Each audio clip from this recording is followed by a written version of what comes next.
is Jalen Rose. I am David Jacoby. We are Jalen and Jacoby. What is it that we What up, though? do? We get the people what they want. Jalen, we have an update on the Ben Simmons saga with the Sixers, and it is this. He said, I don't care about media day. I don't care about practice. I don't care about preseason games. I am not playing for the Philadelphia 76ers. There are serious implications about this stance from Simmons. What do you think about the latest? So this is a unique case because normally you don't have an all-NBA player at his age being so very disgruntled with the team while currently having 4 years at top dollar remaining on his contract. And it's not just him breaking up with the Sixers. The organization and the city broke up with him after that playoff series. And so even if he decided to show up, Jacoby, it's almost going to be like he's not welcome.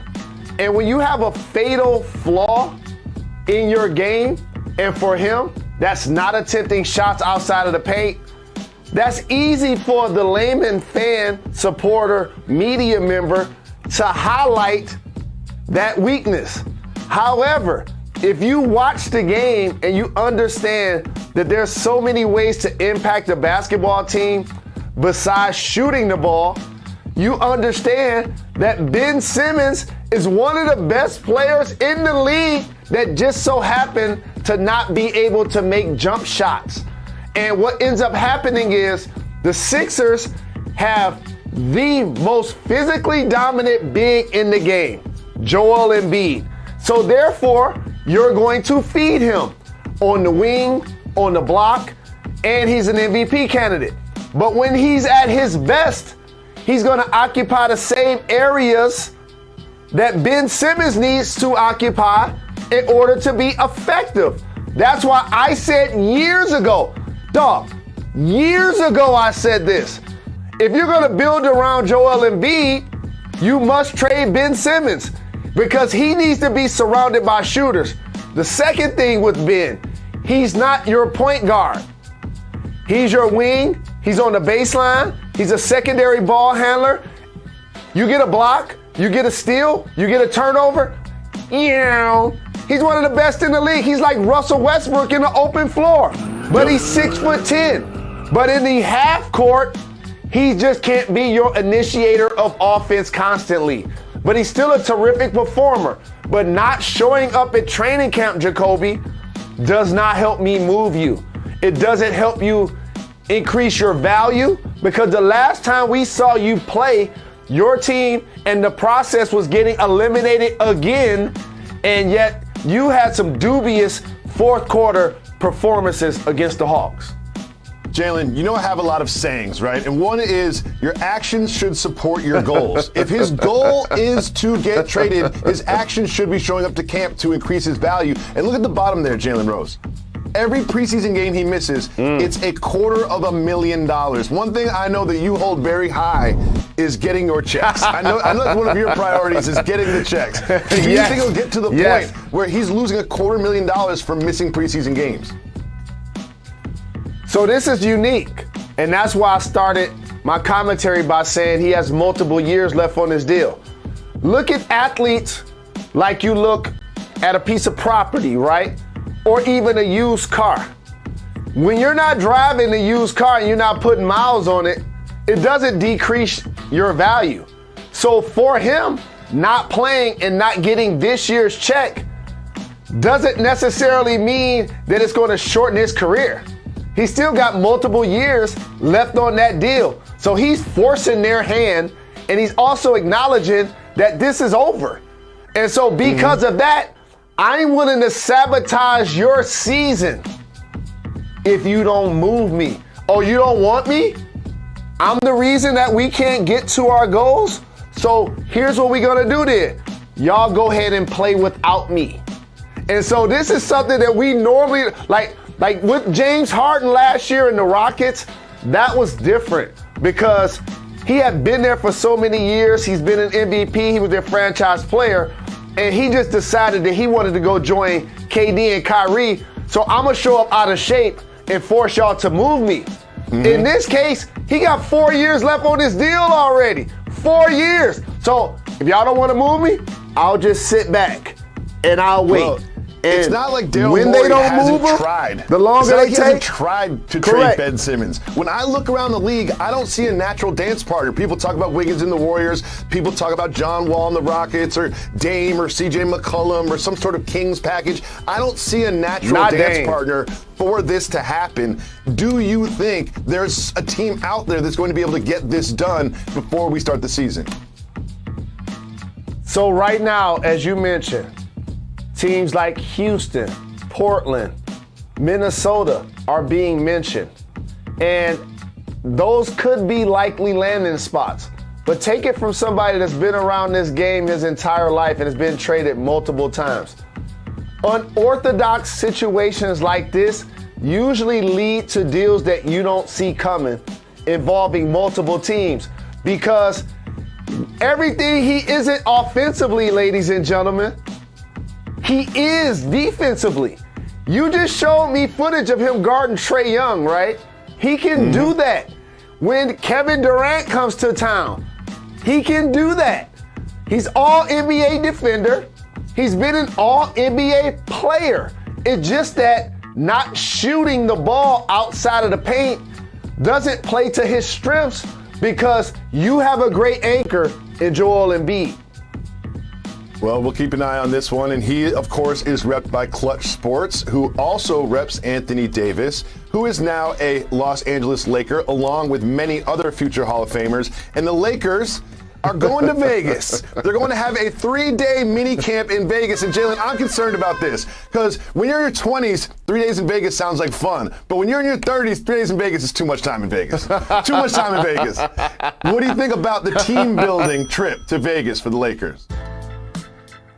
I think my guy Rich Paul, and congratulations, because Adele made their relationship IG official.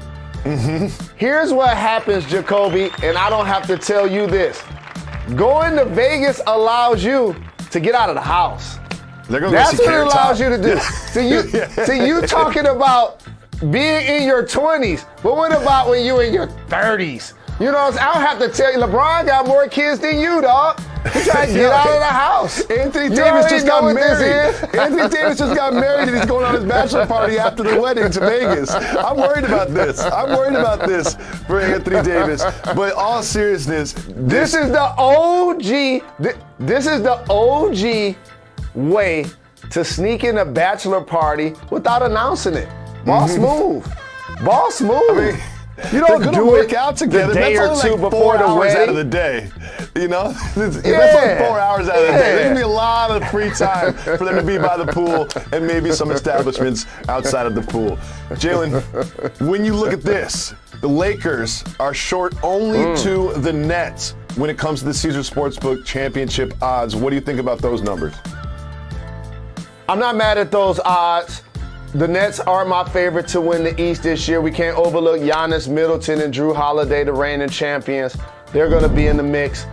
But a healthy Nets team that didn't play over 20 games total with their big three are going to be dynamic this year. But like I've told you on this show, my worry for the Nets is that they play in New York. And that worry also goes with the fact that there might be a couple of people on their team that are extremely notable that are still unvaccinated. And you saw the rules, Jacoby, of New York City. Adam Silver doesn't have to say anything. I'm going to let the states legislate this. I'm not about to get into no issues with elite players or any of my guys around the league. And that's the thing I'm looking for when you show those Nets betting odds.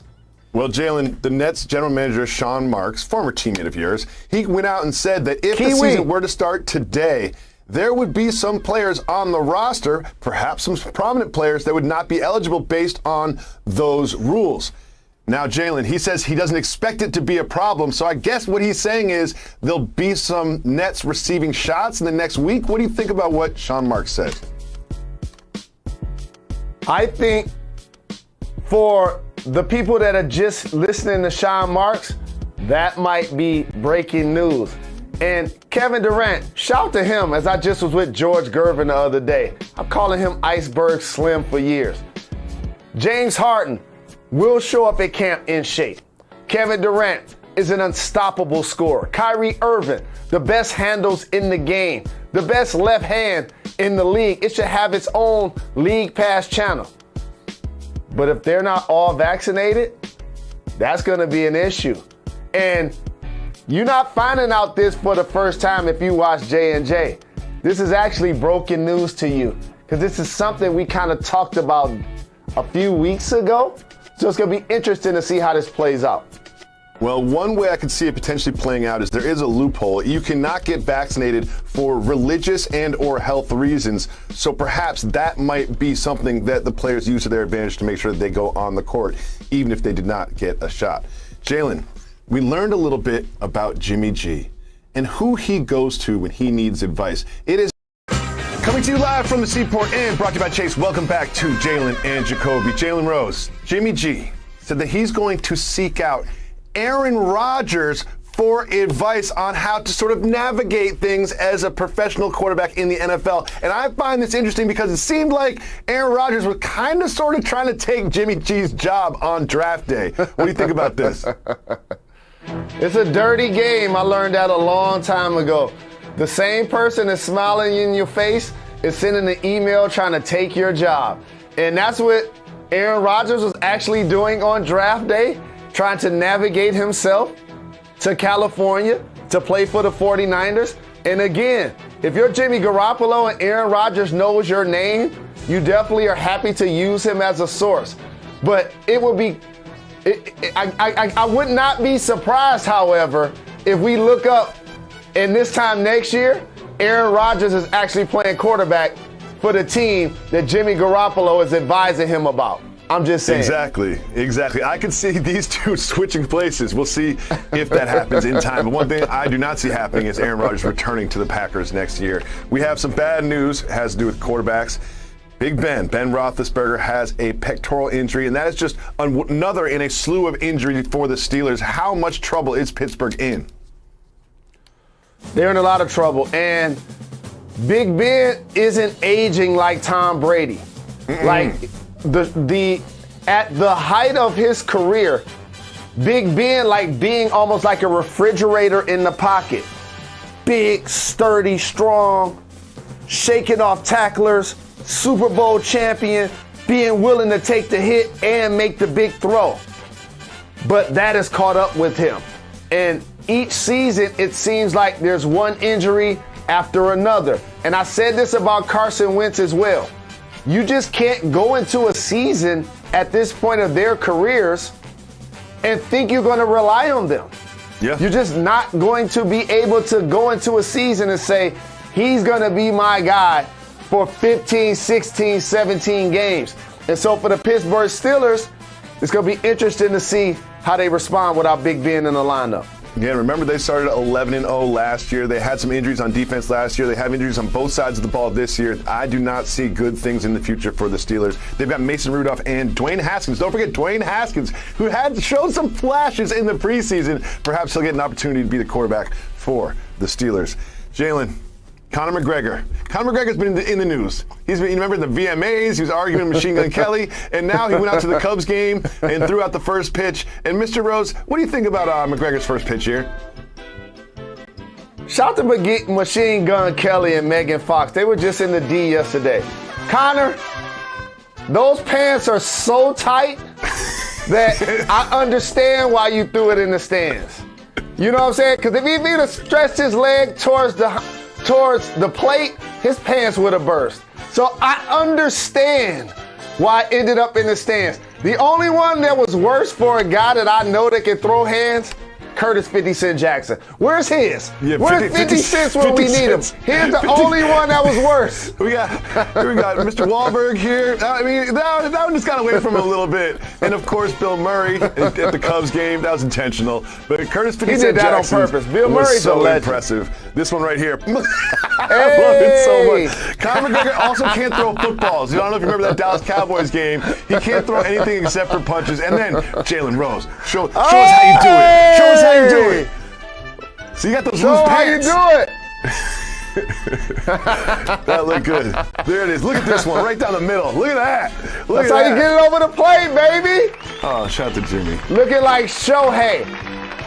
It's time for Show Me Some Shohei. And here's Conor McGregor. He just doesn't throw anything except for punches. That's what we're learning from him. He throws punches. That's what he throws. He doesn't throw footballs, baseballs. He throws punches. It is time for Show Me Some Shohei. Jalen Rose, Shohei Ohtani will likely not pitch anymore this season, but that doesn't mean he's still not hitting. He had his 45th home run yesterday. He's the AL MVP. Can we just give him the MVP? Can we do that, please? Jacoby, just think about this. A guy that can go to the mound, strike out the side, throw all of the pitches, and be an ace pitcher.